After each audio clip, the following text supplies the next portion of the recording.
Master minds commerce చదవాలనుకునే 10th inter విద్యార్థుల తొలి ఎంపిక. గోవు అన్నారు కదా, మాంసాహారం. ఇప్పుడు మాంసాహారం తినకూడదు అని చెప్పి అంటుంటారు, కానీ ఏ శాస్త్రంలో తినకూడదని లేదు, ఒక్కొక్క వర్ణానికి ఒక్కొక్క దానికి అలా డిసైడ్ చేయబడింది, తిన్నా తప్పు లేదు అని. కానీ కొంతమందిలో ఒక సందేహం ఉంటుంది, ఆధ్యాత్మికంగా చాలా చక్కగా దగ్గరగా ఉంటారు ఆధ్యాత్మిక భావనకి, కానీ మేము మాంసాహారం తింటున్నాము, మరి మాకు వాళ్ళకి తేడా ఉందా, వాళ్ళు చేసే పూజలు ఫలిస్తాయేమో, మా పూజలు ఫలించవేమో, మా సైడ్ నుంచి ఒక్క లోపం ఉందేమో అని ఆలోచించే వాళ్ళు కూడా ఉంటారు. అలా ఏమైనా ఉంటుందంటే రెండు చెప్పారండి ఇక్కడ. తినగలిగితే సాత్వికాహారం తిని అర్చన చేయండి, అదేం కాదనండల్లా. కానీ అందరూ తినలేరు. చిన్నప్పటి నుంచి వారి వారి యొక్క వంశాచారాలు ఏవో. నువ్వు ఏమి తింటున్నది పరమాత్మనికి సమర్పిస్తే ఏ దోషము రాదు. ఏ పూర్వకాలంలో మరి అడవుల్లో బోయేవాళ్ళు లేరు, వాడు నిరంతరం శివనామస్మరణం చేసి తిన్నారు కాబట్టి వాడికి దోషం లేదు. వాడు అంత భక్తి పరాకాష్ఠకి వెళ్ళాలి. తర్వాత జపతపాలు చేసే కాలంలో కొన్ని నియమాలు ఉంటాయి. ఇప్పుడు కార్తీక మాసమనో లేకపోతే ఒక యజ్ఞం చేశారు, ఓ శివరాత్రును, అటువంటిప్పుడు మాత్రం ఆహార నియమం పాటించండి. మిగతా రోజుల్లో నేనైతే శాకాహారిని కాబట్టి శాకాహారం తినండి అని మీకు సలహా ఇస్తాను, అది వేరే విషయం.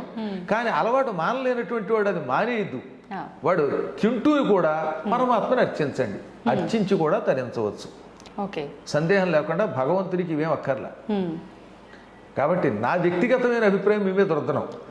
అడవుల్లో ఎంతోమంది పోయేవాళ్ళు అలా చేసి తరించారు. భక్త కన్నప్ప ఉన్నాడు, మాంసము పెట్టాడు, కన్ను కూడా ఇచ్చాడు. నువ్వు ఆ స్థాయికి వెళ్ళాలి.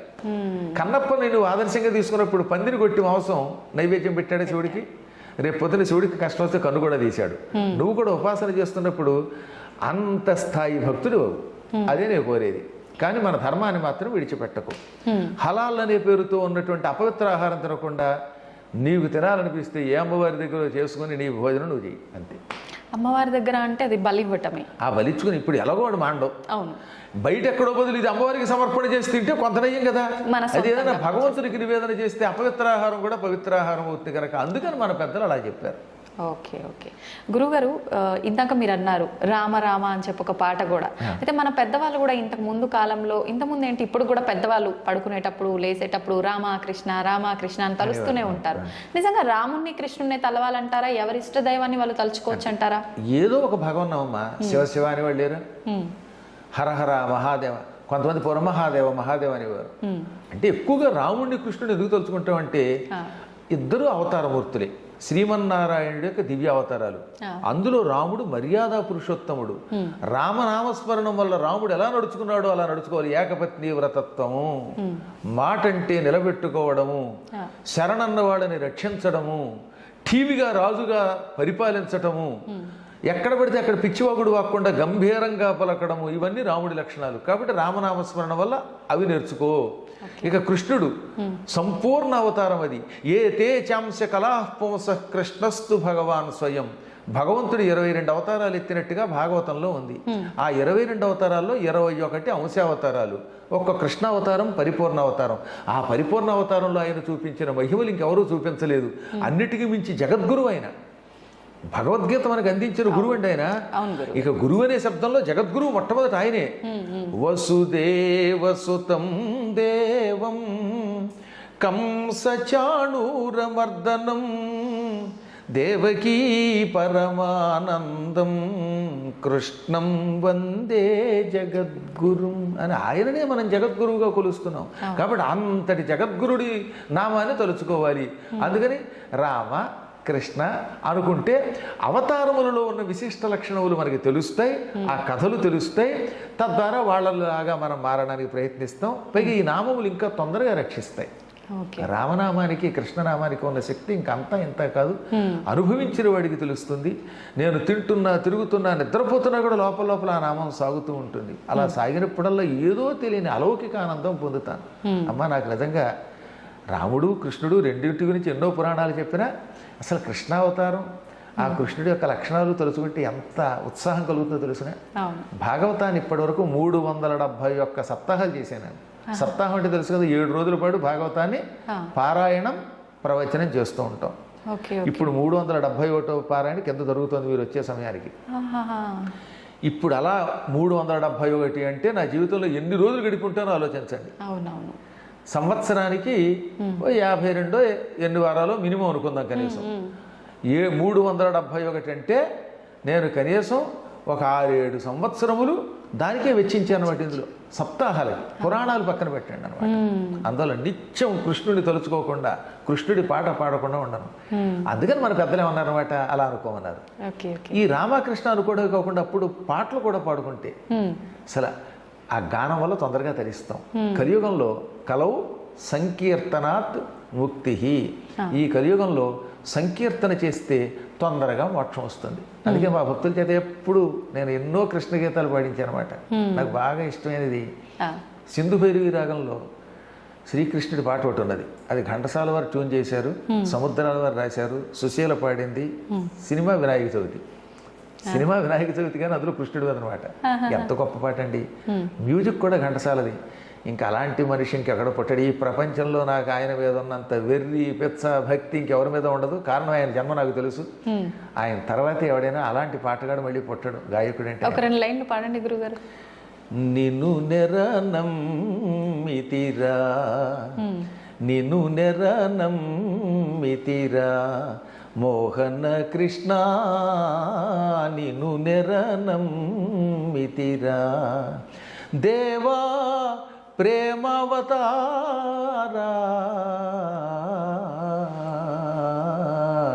నిన్ను నెరనం మితిరా.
మోహన కృష్ణ నిన్ను నెరనం మితిరా,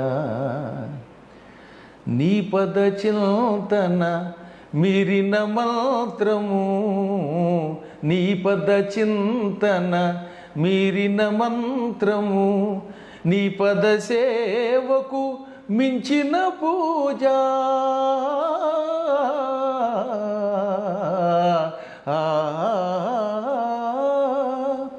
నీ పద సేవకు మించిన పూజ, నీ సరితూగే దైవమే లేదు, నీ సరితూగే దైవమే లేదు. మోహన మురళీలోలా నిన్ను నెరనం మితిరా, మోహన కృష్ణ నిన్ను నెరనం మితిరా దేవా ప్రేమావతారా,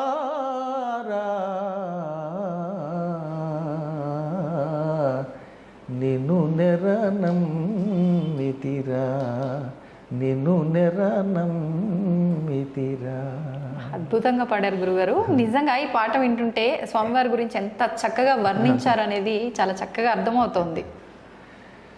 అందువల్ల వీలున్నంత వరకు రామకృష్ణ అనుకుంటే హాయిగా సుఖంగా అంతే ఈ లోకంలో గడుపుతాం, అక్కడ గడుపుతాం. అదే నా విజయ రహస్యం.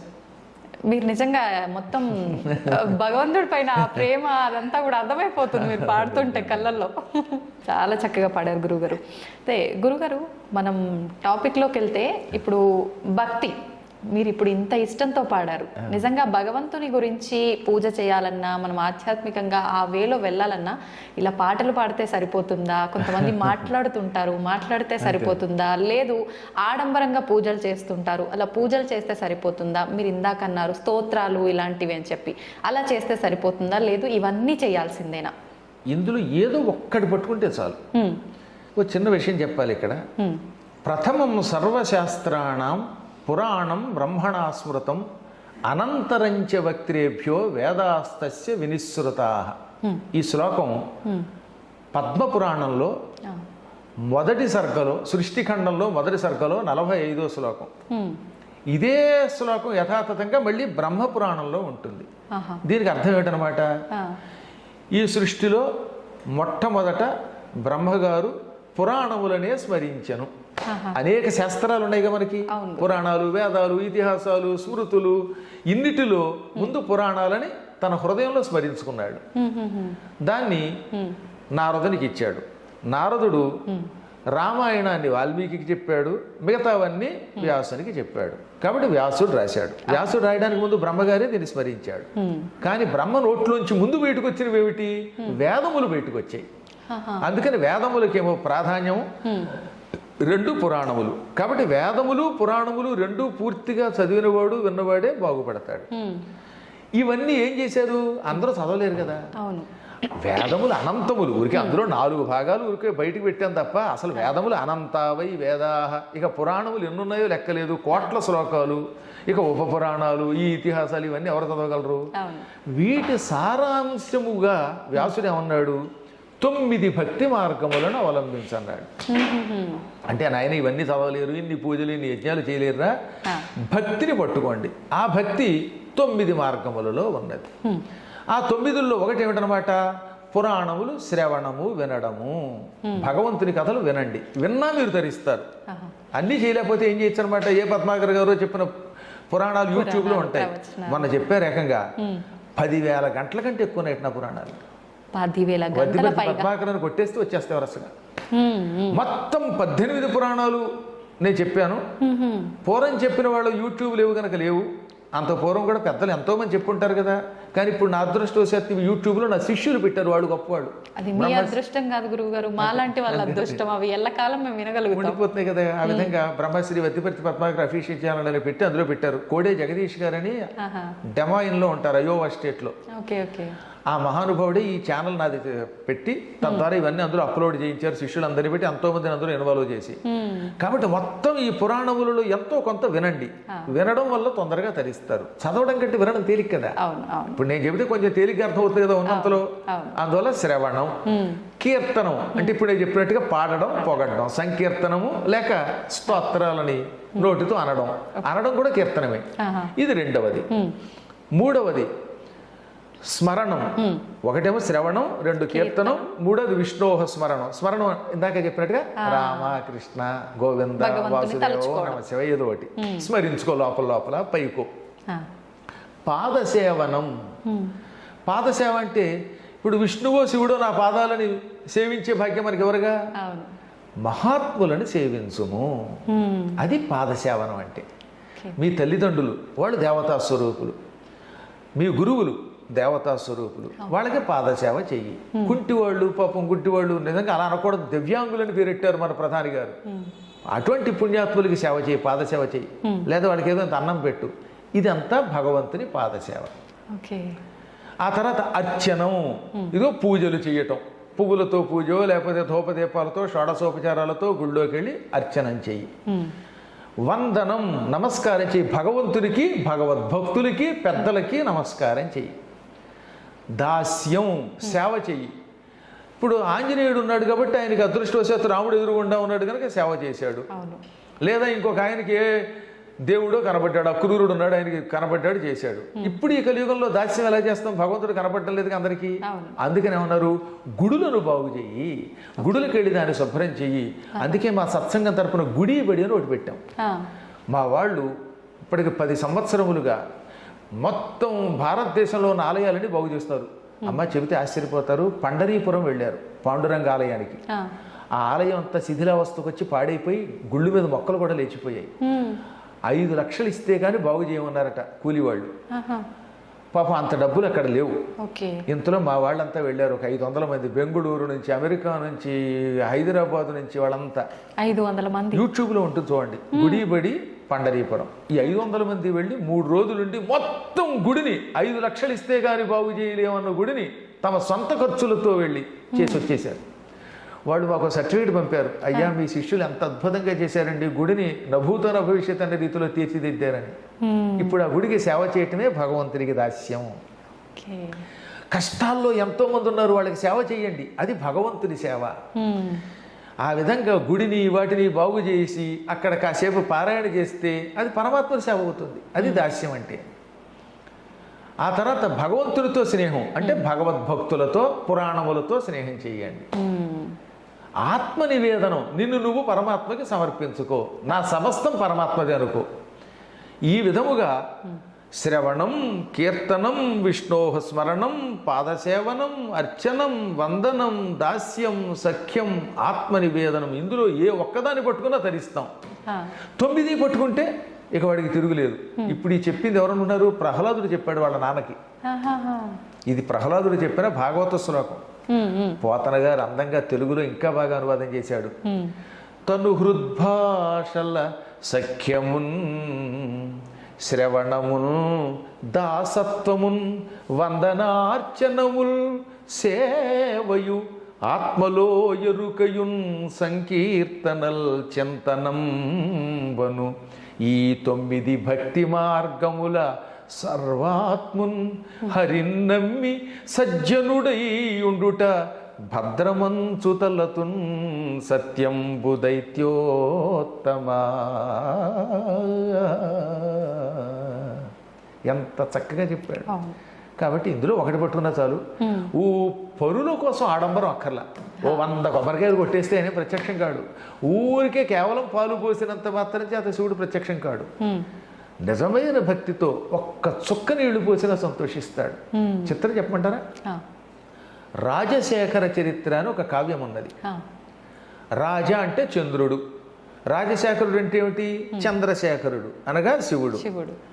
ఆ చరిత్రని అష్టదిగ్గజాల్లో శ్రీకృష్ణదేవరాయల ఆస్థాన విద్వాంసులు 8 మంది ఉన్నారు. అష్టదిగ్గజాలు అంటారని విన్నారు కదా. అందులో ఆఖరు ఆయన మాదయ్య గారి మల్లన్న ఆయన రాశాడు. అందులో ఏమన్నాడు తెలుసా? ఒరే ఎందుకురా ఇంత కష్టం, మీరు తరించాలంటే ఓ చిన్న చిట్కా చెబుతానన్నాడు ఆయన. ఏమిటిటది? నీలకంఠుని శిరసుపై నీళ్లు జల్లి పత్తిరి సుమంత ఎవ్వాడు పారవైచు, కామధేనువు వానింటి గాడి పసర మల్ల సురశాకి వానింటి మొల్ల చెట్టు. శివలింగం దగ్గరికి వెళ్ళు. నీలకంఠుడు అంటే శివుడు. ఆ శివుడి దగ్గరికి వెళ్ళి అభిషేకం చేయలేకపోయాం అనుకో. ఇప్పుడు మీరు శివరాత్రికి శ్రీశైలం వెళ్ళారు, ఇంత జనంలో మేము లోపలికి రానిస్తారా? రానివ్వరు. అప్పుడు మీకు అభిషేకం చేయాలనిపించింది, ఏం చేస్తారు? అప్పుడు ఇన్ని చుక్కలు నీళ్లు తీసుకుని దూరం నుంచి అలా చల్లండి. ఆయన మీద పడినా పడకపోయినా దూరం నుంచి జల్లితేట ఏది అలా జల్లితే నాయన నా దగ్గరికి రాలేకపోయావా, కానీ నువ్వు భక్తితో జల్లావు, ఇది నాకు మహన్యాసపూర్వక ఏకాదశి రుద్రాభిషేకం అనుకుంటాట ఆయన. అందుకని నీలకంఠుని శిరస్సుపై నీళ్లు జల్లి, అందులో భక్తి కూడా లేకపోవచ్చు ఒక్కోసారి, ఏదో దూరంలో ఆత్రంతో అలా జల్లేశారు, అది అభిషేకం అనుకుంటున్నాడు ఆయన. ఇంకా ఆయన మీద 1,00,000 బెల్వార్చనో లేకపోతే 1,00,000 పత్రికో పూజ చేద్దాం అనుకున్నారు, కానీ కుదరట్లేదు. ఎందుకంటే గుళ్ళోకి వెళ్ళనివ్వడం లేదు కనుక, జనాలు ఎక్కువ ఉన్నారు. అప్పుడు దూరం నుంచి ఒక పత్రి విసిరేయండి. పత్రి సంస్కృతం, తెలుగులో పత్తిరి అది వికృతి అంటారు. ఇక్కడ పత్తిరి అని ఎందుకన్నాడు తెలుసా? నువ్వు మనస్ఫూర్తిగా పూజ చేయలేకపోతున్నావు, విసురుతున్నావు, అందుకని అది వికృతి పూజ. దూరం నుంచి అలా విసిరితే ఆయన ఏమనుకుంటాడు?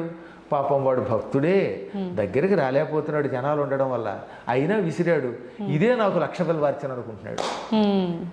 అలా సంతోషపడిపోయి ఎప్పుడు నీ మనస్సులో ఆయన మీద ప్రేమ ఉన్నప్పుడు నేను ఆయన్ని పూజించాలి కానీ కుదరడం లేదు, నాకు ఆడంబరం లేదు, నేను ఎక్కువ పత్రి వేయలేను, నీళ్లు పోయలేను, అభిషేకం చేయలేను, టైం లేదనుకుని అన్ని నీళ్లు తల్లి ఓ పత్రి విసిరితే అదే అభిషేకం, అదే పత్రి పూజగా భావించి ఆయన ఏం చేస్తాడు? వెంటనే కామధేనువుని మన ఇంట్లో కట్టేస్తాడు.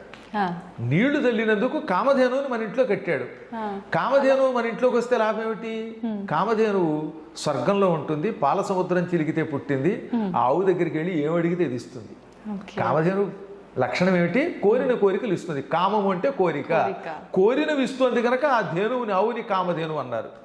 అప్పుడు మీరు ఆ కామధేనువుని ఏది ఆయనేమో ఇన్ని నీళ్లు చల్లినందుకు కామధేనువు మీ ఇంట్లో పెట్టాడు కనుక కామధేనువు నేను ఇల్లు కొనుక్కోవాలనుకుంటున్నాను, జూబ్లీ హిల్స్లో ఒక్క అపార్ట్మెంట్ ఒక ఫ్లాట్ ఇప్పించవా అంటే ఇచ్చేస్తున్నది, నిజంగా చిత్తశుద్ధితో వేస్తే. ఆ తర్వాత ఏం చేశాడు ఆయన, పత్తిని విసిరినందుకు ఇంట్లో కల్పవృక్షాన్ని నాటాట. సురశాఖి అంటే కల్పవృక్షం, అల్ల సురశాఖి ప్రసిద్ధికెక్కిన కల్పవృక్షం వానింటి మొల్ల చెట్టు, మీ ఇంట్లో మొల్ల చెట్టు నాటినట్టుగా మల్లె చెట్టు నాటినట్లుగా నాటేస్తాడు. ఇప్పుడు కల్పవృక్షం మీ దొడ్లో ఉంటే లాభం ఏమిటి? కల్పవృక్షం కూడా అంతే, ఏదడిగితే దిస్తుంది. నాకు ఐ డ్రీమ్ ఛానల్ నుంచి పద్మాకర్ గారి దగ్గరికి వెళ్ళడానికి ఆకాశంలో వెళ్ళేందుకు ఒక చిన్న విమానం ఇవ్వంటే ఇచ్చేస్తుంది. అప్పుడు ఈ ట్రాఫిక్లో ఇరుక్కుని లేటుగా రావక్కర్లేదు. అలాగే ఏదో కాస్త ఆకలిస్తే మీ లెవెల్లో మీరు ఏదో పండో, ఓ ఇడ్లీయో, ఓ దోశో, లేదా పాయసమో, ఇంకేమైనా అవన్నీ నేను నా నోటితో ఉచ్చరించలేను అనుకోండి, ఏం కోరుకుంటే ఇస్తుంది. ఆ విధముగా స్వామివారు ఇన్ని నీళ్లు తల్లితే ఒక పత్రి వేస్తే కూడా సంతోషపడిపోయి కోరికలు తీరుస్తాడని అర్థం. కాబట్టి మనకి భక్తి ముఖ్యం, 10 మంది కోసం ఆడంబరం అక్కర్లేదు. గురుగారు, ఇప్పుడు మీరు అన్నారు తెలిసి తెలియక కూడా మనం అలా భగవంతుడిపై నీళ్లు చిలకరిస్తే చాలు ఆయన అనుగ్రహించాడు అని చెప్పి. మరి కొంతమంది ఎన్నో రకాల పూజలు చేస్తూ ఉంటారు, నిజంగా భక్తితోనే చేస్తుంటారు అనిపిస్తుంది మన వరకైతే చూస్తుంటే. అయినా కూడా కోరికలు తీరకపోగా చాలా రకాల ఇబ్బందులు పడుతూ ఉంటారు. ఇంకా విరక్తి వచ్చేస్తుంటుంది వాళ్ళకి, అసలు నాకు భగవంతుడికి ఎన్ని పూజలు చేసినా వ్యర్థం, అసలు భగవంతుడు లేడు, రాయి అని చెప్పి మూర్ఖంగా మాట్లాడే దశకు కూడా వెళ్ళిపోతున్నారు. ఎందుకు అవుతుందంటారు అలాగా? అదే ఇప్పుడు మీకు చెప్పవలసింది ఏంటంటే, ఒక్కొక్కళ్ళకి రోగ నిరోధక శక్తి ఎక్కువ ఉంటే డాక్టర్ గారి దగ్గరికి వెళ్ళగానే ఒక్క టాబ్లెట్తో తగ్గుతుంది. ఒక్కొక్కళ్ళ శరీరం చాలా పాడైపోయి ఉంటుంది, అది ఒక్క దెబ్బకి తగ్గదు. కొంతకాలం ఓపిగ్గా కోర్సు వాడితేనే మందు తగ్గుతుంది. ఓ మామిడి చెట్టు మీకు ఇచ్చాను అనుకోండి, అది నాటిన వెంటనే పళ్ళిస్తుందా? ఇవ్వదు. నేల ముందు బాగుండాలి. ఏముండాలి? నేల ముందు సాగు నేల, మంచి ఒక సారవంతమైన నేల అయితే అందులో నాటితే దాన్ని కొంతకాలం జాగ్రత్తగా పోషిస్తే, నీళ్ళు అవి పోసి పెరిగాక పళ్ళు ఇస్తుంది. ఇప్పుడు మనం చేసే పూజలు ఇవన్నీ మన కర్మలే. ఇవన్నీ ఫలించడానికి కొంచెం సమయం పడతాయి. కొందరికి వెంటనే ఎందుకు ఫలిస్తుందంటే వాడి భక్తిలో పరాకాష్ఠ స్థితి ఉంది. అంటే వాడు సారవంతమైన నేల లాంటి వాడు, విత్తనం గొప్పది, తొందరగా ఫలిస్తుంది. హైబ్రిడ్ ఇది. కొన్ని తొందరగా ఫలించవు. అలాగే కొంతమందికి తొందరగా ఔషధం పనిచేస్తుంది, కొందరికి ఫలించదు. వారి శరీరాన్ని బట్టి, వారి మనస్సుని బట్టి, ఇచ్చే మందుని బట్టి ఫలితం ఉంటుంది. మనం పూర్వజన్మలోనూ ఈ జన్మలోనూ చేసిన కర్మలు తొలగడానికి కొంతమంది ఎక్కువ కాలం ఎదురు చూడాలి, కొంతమందికి తొందరగా ఫలిస్తాయి. అందువల్ల ఓపిగ్గా చెయ్యవలసిందే. ఇప్పుడు మీకు ఉద్యోగం కోసం ప్రయత్నిస్తున్నారండి, ఒక్కొక్కటి ప్రతిభని బట్టి ఏమవుతుంది, ఇమీడియట్గా సెలెక్ట్ అవుతాడు. ఒక్కొక్కడు 5-6 సార్లు పరీక్షలు రాశాక సెలెక్ట్ అవుతాడు. ఒక్కొక్కడు యావజ్జీవితం డిఎస్సి రాసినా సెలెక్ట్ అవడు. కానీ వాడు బతకడానికి ఇంకో ఉద్యోగం చూసుకోవాల్సిందే, తప్పదు. అలాగే మనం చేసిన ప్రయత్నములు ఒకవేళ వ్యర్థమైనా తొందరపడకుండా నమ్ముకుంటే అవుతాయి. చదువుకుంటున్న రోజుల్లో ఓ తమాషా జరిగింది. నేను డిఎన్ఆర్ కాలేజీలో డిగ్రీ చదువుతున్నాను, భీమవరం వెళ్ళి. ఎంతలో ఒక పల్లెటూరుకి వెళ్ళాను, అర్ధవరం అని. ఆ ఊళ్ళో ఉగాది నాడు 1986లో ఉగాది నాడు ఎవరో స్వామీజీని సుందరకాండ చెప్పమని పిలిచారు. ఆ స్వామీజీ చివరి మూమెంట్లో రాలేకపోయాడు. అప్పుడు వాళ్ళు నా ఎదురుగుండా హ్యాండ్ ఇచ్చారు స్వామీజీ, ఇదే ఇంగ్లీష్ మాట వాడారు. ఇచ్చి ఆయన రాలేదు, ఎలాగా అనుకుంటూ ఉంటే అనుకోకుండా ఎందుకు నేను వెళ్ళాను. మంచి ఇన్షర్ట్ చేసుకుని, ప్యాంటు షర్టు వేసుకుని, అప్పట్లో సైకిలే గొప్ప కదా, సైకిల్ తొక్కుంటూ వెడితే అక్కడ ఒక ఆవిడ చూసింది. ఆవిడ సన్యాసిని జీవితం గడుపుతున్న పుణ్యాత్మురాలు. నా ముఖం చూసిందమ్మా. చూసి చూడగానే, ఏమండి ఈ సుందరకాండ చెప్పగలడు, రేపు చెప్పమంది. ఆ రోజు అమావాస్య, రేపటి నుంచి ఉగాది, మీరు సుందరకాండ చెప్పండి అంది. నేను ఎవరో తెలియదు. నేను కూడా పోనీ ఇదేమిటి నేను చెప్పడం ఏమిటి అనకుండా అలాగే అనేసాను. వెంటనే మా నాన్నగారి దగ్గరికి వచ్చాను. నాన్నగారు ఇలా పురాణం చెప్పమంటుంది ఆవిడంటే, ఒరే నీకు ఎలాగో సంస్కృతం బాగా పాండిత్యం ఉంది కదా, హిందీ వచ్చు, తెలుగు వచ్చు, ఇవాళ సుందరకాండంలో 2-3 సర్కలు కంఠస్థం చెయ్యి, తాత్పర్యం చెప్పేయి అన్నారు ఆయన. ఒకసారి ఆలోచించండి, సుందరకాండంలో 68 సర్కలు ఉంటాయి, 9 రోజుల్లో కంఠస్థం చేసి చెప్పమన్నారు ఆయన. నేను వెంటనే మొదటి సర్క తీసుకున్నాను. తతో రావణ నేతాయ శత్రుకరిసిన ఏష పదమన్వేష్టుంచారణ చరితేపతి దుష్కరం నిష్పతి ద్వంద్వం చికీర్షం కర్మవానర సముద్ర శిరోగ్రీవో గవాంపతిరివాబభో. ఇలా శ్లోకాలు ఒకసారి చదివితే గుర్తు ఉండిపోయి కంఠస్థం వచ్చేసాయి. ఓరి బాబు ఎంత జ్ఞాపక శక్తి ఉందన్నమాట అనుకుని మొత్తం ఆ 9 రోజుల్లో కంఠస్థం చేసి పురాణం చెప్పేశాను. అద్భుతంగా వచ్చేసారు ఆ ఊళ్ళో జనాలు, పెద్ద పెద్ద వాళ్ళు. 20 ఏళ్ల కుర్రవాడి పురాణానికి 60 ఏళ్ళు దాటిన వాళ్ళు వచ్చారు. ఇక నాకు బ్రహ్మరథం పట్టేశారు ఆ ఊళ్ళో. ఆ ఊళ్ళో ఎక్కువ రాజులు, క్షత్రియులు. ఇంకా వెనక్కి తిరిగి చూసుకోలేదు ఆనాటి నుంచి ఈనాటి వరకు. కాబట్టి ఎందుకు చెప్తానంటే అప్పుడు పురాణములు మొదలు పెడితే ఇన్నాళ్ళు పట్టింది కదా నేను పురాణాలు మండపం కట్టడానికి, ఇంకా ప్రయత్నం చేస్తున్నాం. కొంతకాలం పడుతుంది. నా తర్వాత వచ్చిన వాళ్ళు బాగా మీకు వచ్చిన వాళ్ళు లేరేటి. ఇప్పుడు నా తర్వాత చాగంటి కోటేశ్వరరావు గారు నేను వచ్చిన తర్వాత 20 ఏళ్ల తర్వాత వచ్చారు. మా నాన్నగారికి అమరేశ్వర ప్రసాద్ గారు ఓ శిష్యుడు ఉన్నాడు. మా నాన్నగారి దగ్గర సంస్కృతం చదువుకున్నాడు. మా నాన్నగారు 3 ఏళ్ళు ఆయనకి అన్నం పెట్టి పాఠం చెప్పారు. ఆ అమరేశ్వర ప్రసాద్ గారు శిష్యుడు చాగంటి కోటేశ్వరరావు గారు. అంటే నాన్నగారి శిష్యుడు. చూడండి, పూర్వజన్మ సుకృతం అయింది. టక్కున ఆయన వెంటనే జగత్ ప్రసిద్ధికి ఎక్కారు. కాబట్టి ఒక్కొక్కళ్ళకి తొందరగా వస్తుంది, కొందరికి ఆలస్యంగా వస్తుంది. అది వారి వారి యొక్క సుకృతాలను బట్టి ఉంటుంది. అందుకని ఆయన పేరు వచ్చింది నాకు అంత రాలేదని ఏడిస్తే పిచ్చాడు వీడు. అంతే, ఎవరికి ఎంత ఇవ్వాలో పరమాత్మకి తెలుసు. అందువల్ల మనం పూజ చేసినంత మాత్రం చేత వెంటనే ఈ రోజే ఫలించదు. యాంకర్లు చాలా మంది ఉన్నా ఒక్కొక్కళ్ళకి ఎందుకు పేరు వస్తుంది? మీ పొజిషన్లో చాలా మంది ఉంటారు కదా, ఒక్కొక్కళ్ళకి కొంచెం తొందరగా పేరు రావచ్చు, కొందరికి కొంచెం ఆలస్యం రావచ్చు. కానీ మొత్తం మీద నమ్ముకుని చెయ్యండి. అందువల్ల ఓపిక పట్టాలి. ఒక్కోసారి ఓపిక పెట్టినా కూడా ఎన్నాళ్ళైనా ఫలించకపోతే అప్పుడు భగవంతుడి మీద కొంచెం అలగచ్చు. భక్త తుకారాం లాగా. తుకారాంకి మండిపోలేదా?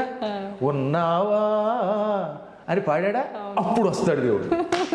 అందువల్ల అప్పుడప్పుడు ఒక్కోసారి వస్తుందండి. భద్రాచలంలో రామదాస్ ఏమన్నాడు? అబ్బబ్బా దెబ్బల కొరవక తిట్టినయ్యా. ఆయన కూడా తిట్టాడు ఒకసారి. ఎవడబ్బా సొమ్మని కులుగులు తిరిగేవు రామచంద్ర అన్నాడు. అంచేత మరీ ఎక్కువ భక్తులు అప్పుడప్పుడు దెప్పుతారు. దెప్పితే వస్తాడు దేవుడు. కానీ ఈరోజు కంగారు పడకుండా మీ పని మీరు చెయ్యండి, ఎప్పుడో ఒకప్పుడు వస్తాయి. మీకు మామిడి పళ్ళ కథ ఒకటి ఉంది కదా. ఓ ముసలాడు మామిడి టెంక నాడాడు. అది మన పురాణం కథ. దాన్ని తెనాలి రామకృష్ణలో పెట్టారు సినిమాలో.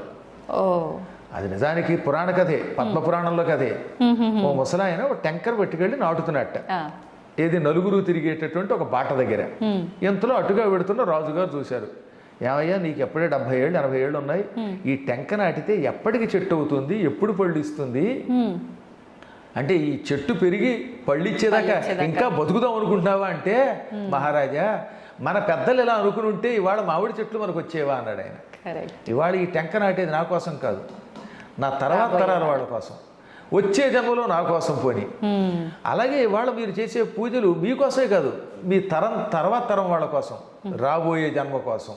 ఈ టెంక నాటాడు, ఆ తర్వాత ఎప్పటికో అది పెరుగుతుంది, తర్వాత వాళ్ళకి ఇస్తుంది. అలాగే మన పెద్దలు నాటారు, మనం అనుభవిస్తున్నాం. మా నాన్నగారు చేసిన పూజ నేను అనుభవిస్తున్నాను, నా పూజ నా పిల్లలు, వాళ్ళు చేసిన పూజలు తర్వాత వాళ్ళు కూడా అనుభవిస్తారమ్మా. ఇప్పుడు మీరు ఆస్తి సంపాదిస్తే మీరు ఒక్కరి కోసం కాదుగా, నెక్స్ట్ జనరేషన్కి.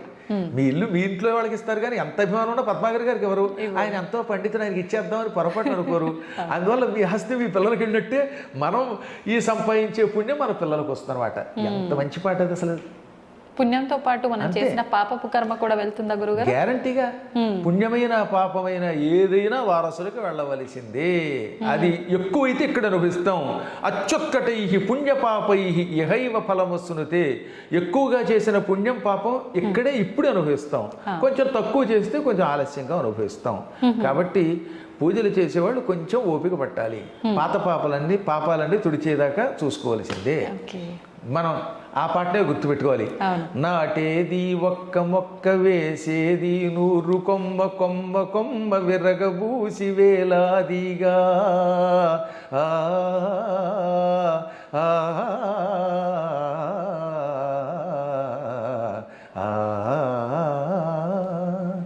నాటేది ఒక్క మొక్క, వేసేది 100 కొమ్మ, కొమ్మ కొమ్మ విరగబూసి వేలాదిగా. ఇక కాయాలి బంగారు కాయలు, భోంచెయ్యాలి మీ పిల్లకాయలు. ఎంత అర్థం ఉందో అందులో అన్నమాట.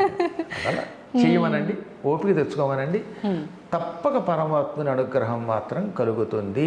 చేసినది ఎక్కడికి వెళ్ళదు, ఎప్పుడూ ఒకప్పుడు వస్తుంది. అది పుణ్యమైన పాపమైన వస్తుంది. గురుగారు ఖచ్చితంగా అనుభవించాల్సిందే, తరతరాలుగా అన్నారు. కానీ అనుభవించాలి అని అంటే చాలా మంది అనుకుంటారు ఈ పూజల వల్ల వీటి వల్ల తగ్గించుకోవచ్చు అంటారు. నిజంగా తగ్గించుకునే అవకాశం ఉందా? తప్పించుకునే అవకాశం లేకుండా కర్మలు 3 రకాలు. ఒకటి ప్రారబ్ధం, ఇంకొకటి సంచితము, ఇంకొకటి ఆగామి. సంచితం అంటే పోగేసుకున్నది. పూర్వం ఎప్పుడో చేసాం, అది బ్యాంక్ బ్యాలెన్స్, ఎఫ్డి అనమాట, ఫిక్స్డ్ డిపాజిట్. ఓకే. ఇక రెండవది ప్రారంధం, అంటే ఇప్పుడు మనం చేస్తున్నది, అనుభవిస్తున్నది. మీరు ఇడ్లీ కడుపులోకి పంపేశారు, ఆ ఇడ్లీ ఎఫెక్ట్ చూపిస్తుంది. అది మంచి ఇడ్లీ అయితే ఆరోగ్యంగా ఉంటాం. ఏ ఇక్ష్వాకుల కాలం నాటి ఇడ్లీయో పాతకాలం చట్నీయో వేసుకు తింటే వికారం పెడుతుంది. ఈ మధ్యన మాతో ఒక ఆవిడ లంకొచ్చి కాస్త 4 కారపోస్తాను కానీ ఇంటికి వచ్చిన తర్వాత 3 రోజుల పాటు రోజు బాత్రూమే. అంటే మరి తిన్నది కదా, తిన్న ఎఫెక్ట్ పడతారు. అది ప్రారంధం. ప్రారంధం అంటే ఒకసారి నీ శరీరంలో ప్రవేశించేసింది, ఇక అనుభవించాలి, దాన్ని ఎవడ ఏం చేయలేడు. మందు వేసినా కూడా ఆ పూర్తిగా దాన్ని కంట్రోల్ చేయదు, కొంచెం కొంచెం కొంచెం తగ్గిస్తుంది. ముందు మొత్తం మీద చెత్త పోవలసిందే. అంతే. అందువల్ల ప్రారబ్ధ కర్మ అంటే అనుభవించి తీరవలసిన కర్మము. దానికి ఉదాహరణ చెప్పారన్నమాట. తిన్న తిండి ఇంక లోపలికి వెళ్ళాక దాని ప్రభావం ఎలా చూపిస్తుందో అలా చూపిస్తుంది. సంచితం అని ఉంది కదా, పోగేసుకున్నది, అది వదిలించుకోవచ్చు. ఎలా గురుగారు? ఇప్పుడు మీ ఎఫ్డి ఉంది, మీకు 10 లక్షలు ఉన్నాయి అనుకుందాం కాసేపు, దేవుడి దేవల్ల ఆ 10 లక్షలు మీకు నా మీద అభిమానం కలిగితే నాకు ఇచ్చేయచ్చుగా. మీకు పద్మాకర్ గారి మీద అభిమానం కలిగింది, ఆయన ఏదో పురాణ మండపం కడుతున్నాడు, ఆయనకి ఇచ్చేద్దాం అనిపించింది అనుకోండి, ఇచ్చేయచ్చు. ఇవ్వాలనుకుంటే ఇచ్చేస్తే ఇంకా డబ్బు పోయినట్టే. అంటే కంగారు ఏం పడదు, నేనేం మిమ్మల్ని అడగను, మీరు ఒక్కరు. కాబట్టి సంచితం వదిలించుకోవచ్చు. ఆగామి అంటే భవిష్యత్తులో చేయబోయే పనులు, ఇవి కూడా మనం అదుపులో పెట్టుకోవచ్చు. మనం కావాలంటే కొన్ని పనులను అదుపులో పెట్టుకోవచ్చు, అవి తొలగించుకోవచ్చు. ఈ సంచితము ఆగామి తొలగించుకోవడానికి అర్చనలు, పూజలు, ప్రయత్నాలు పనికొస్తాయి. ప్రారంధం మాత్రం చచ్చినట్టు అనుభవించాలి. కానీ అక్కడే ఉన్నది. ఎక్కువ భక్తితో భగవంతుడు పట్టుకోవడం ఎటువంటిది అన్నారు అంటే, ఒక అపవిత్ర ఆహారం తిన్నారు, పనికిమాలిన ఆహారం, దాని ఎఫెక్ట్ వల్ల చచ్చిపోకుండా మందు వేసుకుంటే ఏమవుతుంది, కొంత నీరసం వచ్చినా తగ్గుతుంది, ఏదో వాంతులు అయ్యేయండి, తర్వాత మందు వేస్తే కట్టుబడుతుందా లేదా. అలా ప్రారంధంలో కొంత తగ్గించుకుంటాం. కాబట్టి కర్మలను కూడా మనం భగవదర్చనతో కొంతవరకు నియంత్రిస్తాం, కానీ పూర్తిగా నియంత్రించలేము, ఎంతో కొంత అనుభవించాలి. ఒక్క సద్గురువుల అనుగ్రహం, నిజమైన సద్గురువు నేను చెప్పేది. ఇవాళ అందరూ సద్గురువులు అనుకోండి, ఎవడ పడితే వాడు జాయ చక్రాంత కంటే ఎక్కడ కుదురుతుంది. ఇప్పుడు మేము మీకు ఒక మార్గం చూపిస్తాం, కానీ పూర్తిగా మిమ్మల్ని బాగు చేయలేము. కరెక్టే. ఇలాగా మోసం చేస్తున్నారు కొంతమంది. ఎవడికాడే నేనే సద్గురువుని అంటాడు. ఏం సద్గురువు? అసద్దు గురువులు ఇవి. ఇవి ప్రమాదకరమైనవి. గురువు ఒక మార్గం చూపిస్తాడు కానీ సంపూర్ణంగా అనుగ్రహించలేడు. కానీ అరుదుగా కొంతమందిని అనుగ్రహించగలుగుతారు, అందరినీ చేయలేము. ఎక్కడో ఏ విశ్వామిత్రుడు లాంటి వాడో త్రిశంకుడిని స్వర్గానికి పంపగలిగాడు, కానీ అందరినీ పంపగలవా? ఏ వశిష్ఠుడో ఎవరినో పంపించాడు. అందువల్ల అరుదుగా కర్మలను కూడా తగ్గించి వాళ్ళని ముక్తికి పంపించే శక్తి కలిగిన వాళ్ళు కొందరు ఉంటారు, కానీ అది కొంచెం కష్టం. మార్గం చూపిస్తారు, కాబట్టి కొంత కర్మ అనుభవించక తప్పదు అన్నమాట. ఓకే గురువుగారు, దైవాంశ సంభూతుడు అని చెప్పి మనుషుల్ని అంటూ ఉంటారు కొంతమంది, కారణ జన్ములు అని, దైవాంశ సంభూతుడు అని. అంటే ఏంటి గురుగారు? నిజానికి ఈ ప్రపంచంలో అందరూ దైవాంశ సంభూతులే. దేవతా శక్తి లేకుండా అసలు మీరు పుట్టరు. కానీ అది కొంతమందిలో ఎక్కువ ఉంటుంది, కొందరిలో తక్కువ ఉంటుంది. అందువల్ల ఇప్పుడు మీరు చక్కగా మాట్లాడి వ్యాఖ్యానం చేస్తున్నారే, ఈ వ్యాఖ్యానం చేసే మాట ఆ దేవతలు ఇచ్చింది. అందువల్ల మీరు దైవాంశ సంభూతురాలే. ఒక ఆయన బాగా కెమెరాను పట్టుకుని చక్కగా షూట్ చేస్తారనమాట. ఓహో ఈయన ఈ యాంగిల్లో అయితే బాగుంటాడు, పద్మాకర్ గారు ఇలా అందంగా ఉంటాడని. కొన్ని ఛానల్స్ వాళ్ళు నన్ను చూపిస్తారు, కర్మ ఇంత తెల్లగా ఉన్న నేను కూడా అక్కడ నల్లగా కనపడతాను అంటే వాడికి అందులో దైవాంశం తక్కువ ఉందనమాట అందులో.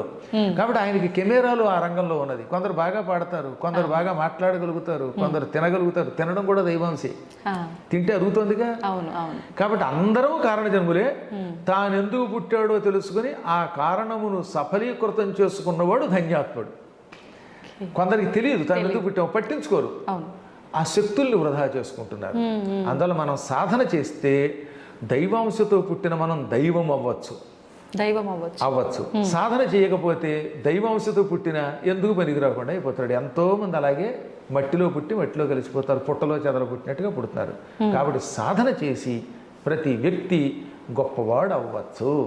అందుకే భీష్ముడు చెప్పాడు మహాభారతంలో, ఎక్కడ విరాట పర్వంలో, ఉత్తర గోగ్రహణం ఉంటుంది కదా, పాండవులు మారువేషంలో ఉన్నారేమో పట్టుకోవడానికి, విరాటరాజు గారు ఆవుల్ని పట్టుకోవడానికి దుర్యోధనాదులు వెళ్ళారు ఉత్తరం దిక్కున ఉన్న ఆవుల్ని పట్టుకోవడానికి.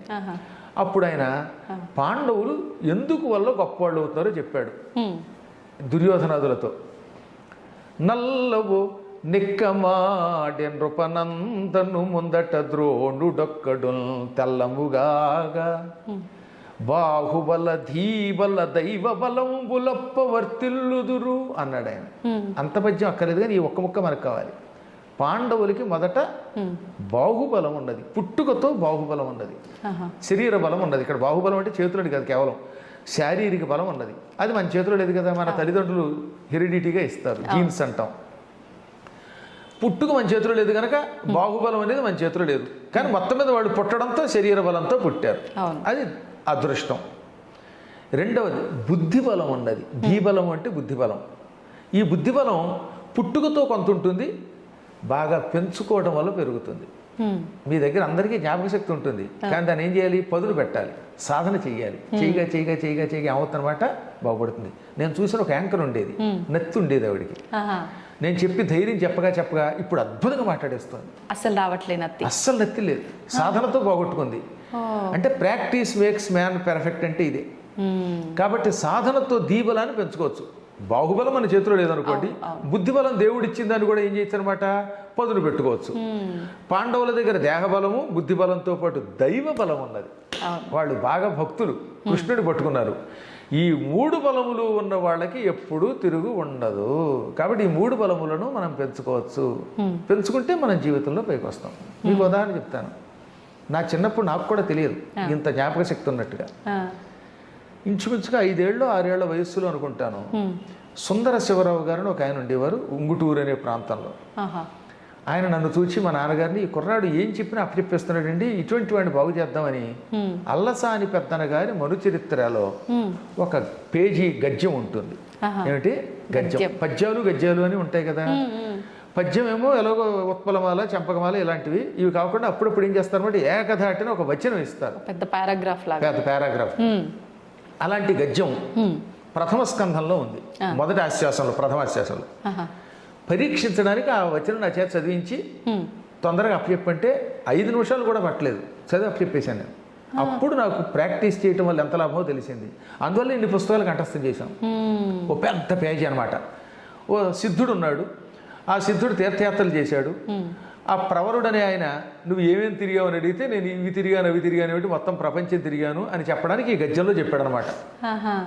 అది ఎట్లుండే వినుము గృహస్థరత్నంబ లంబమాన రవిరథ తురంగ శృంగార చారు చామర ఛట ప్రేక్షణ క్షణోద్గ్రీవ చమర సముదయంబుగు ఉదయంబునంగల విశేషంబులు శేషపడికి నేను లెక్కింప శక్యంబే అంధకరిపు కంధరావాస వాసుకి వియోగ భవ దుర్వ్యథా భోగ భోగిని భోగ భాగ పరివేష్టిత పటీర విటపి వాటిక వేల్లదేలా లతా వలయంబుగు మలయంబునంగల చలువకు విలువయ్యది అకటకట వికట కోట కోటి విటంక శృంగాట గాఢోకమాన జరదిందు బింబగళదమృత దుర్దిన నాద్రీకృత సల్లకి పల్లవ ప్రభంజన పరాంజన హస్తిహస్తంబుగు మణిప్రస్తరంబుల విశ్రాంతి చింతించిన మేనం పులకలిప్పుడు బొడమెడు స్వస్వ ప్రవర్ధిత వర్ధిష్ణు ధరణీరుహ సందోహ దోహద ప్రధాన సమాన ఖేల దైల బిల విలాసిని విలాస వాచాల తులా కోటి కలకలా హూయమాన మానస మదాలస మరాళంబుగు రజత శైలంబు నోలంబులం కాలగడు విహార ప్రదేశంబులంగన్న సంస్కృతి క్లేశంబులు వాయవే సతత మదజలశ్రవణ పరాయణైరావణ విషాణ కోటి సముట్టంకిత కటక పరిస్ఫురత్ కురువింద కందళ వ్రాత జాతాలాత శంకాప సర్పదభ్రము భ్రమీ విభ్రమ ధురంధరంబగు మేరుధరాధరంబు శిఖరంబుల సోయగంబులు కలయంగనుంగొరుట బహుజన్మకృత సుకృత పరిపాకంబునంగా కయ్యేల చేకూర నేర్చు నేనిట్టి మహాద్భుతంబులు ఈశ్వరానుగ్రహంబున అల్పకాలంబున కనుంగొంటి ననుటయు ఈషదంకురిత హసనగ్రశిష్ణు గండయుగులుండగుతూ ప్రవరుండతనికి ఇట్లనియే. అమ్మో గురువుగారు, నేనేం మాట్లాడలేను, దండం పెట్టడం తప్ప. ఇదేనా మీరు ఆ రోజున చెప్పింది? 5 ఏళ్ల వయస్సులో కంఠస్థం చేసింది. అమ్మో, అప్పటికా నేను అక్షరాలు కూడా సరిగ్గా రావు. కాబట్టి చెప్పొచ్చేది ఏంటంటే, ఇటువంటి గద్యములు ప్రాక్టీస్ చేస్తూ వస్తాయని తెలిసింది కదా. ఓహో, జ్ఞాపక శక్తి ఉందనుకుని పురాణములు చదువుతుంటూ వచ్చాయి. అందువల్ల మనందరం కూడా మన శక్తులను అభ్యాసం ద్వారా కొంత పెంచుకోవచ్చును. అభ్యాసం ఎవరినైనా గొప్పవాడిని చేస్తుంది. ఇలాంటి వచనములు మీకు ఓపిక ఉంటే ఒక 200-300 ఒకే రోజు అప్పచెప్పగలరు. అందువల్ల మీకు నాకు కూడా సమయం లేదు కనుక ప్రస్తుతానికి ఇక్కడికి ఆపుకుందాం. మనం అత్యద్భుతమైన మన కావ్యాలు విని మన భారతదేశంలో శక్తివంతులు ఎంతోమంది ఉన్నారు. అలా ఇలాగే ఎన్నో సాధనలు చేసే వాళ్ళంతా పైకి రావాలని కోరుకుందాం. తప్పకుండా గురుగారు. నిజంగా మా తరం వాళ్ళకి మీ మాటలు, మీ పాటలు, మీ పద్యాలు అన్నిటి రూపంలో చాలా మంచి మంచి విషయాల్ని తెలియజేస్తున్నారు. ఇంకా తెలియజేయాలని కోరుకుంటాను గురుగారు. ధన్యవాదాలు.